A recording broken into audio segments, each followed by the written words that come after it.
जलालपुर जटा में अवामी मसाइल का इंकिशाफ, नाकाफ़ी सहूलतें और इंतज़ामी गफलत। जलालपुर जटा के पब्लिक हेल्थ इंस्टीट्यूट में मुनाक़दा एक अवामी मीटिंग में शहरियों के मसाइल पर शदीद तहफ़्फ़ुज़ात का इजहार किया गया।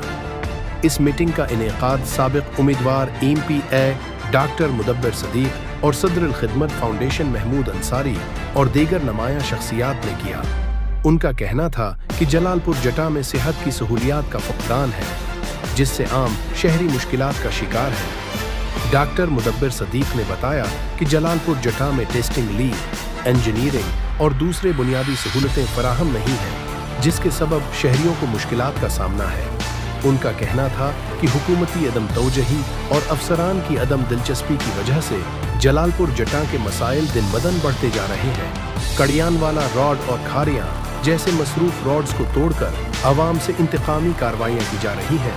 MP बनकर मुल्क से बाहर रहना, ये कैसी खिदमत है? जलालपुर को जानबूझकर मसाइलिस्तान बनाकर बीरून मुल्क भाग जाना कहाँ का इंसाफ है?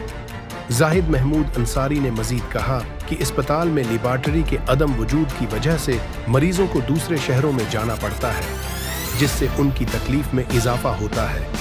उन्होंने इल्ज़ाम लगाया कि जलालपुर जटा में सरकारी दफातर और दीगर सहूलतें नाकिस हैं और इनमें शफ़ाफियत का फक़दान है। इस मीटिंग में तमाम हाज़रीन ने हुकूमत से मुतालिबा किया कि फौरी तौर पर जलालपुर के इन तमाम देरीना मसाइल को हल किया जाए और सिविल अस्पताल में मुकम्मल सहूलियात फराहम की जाएँ।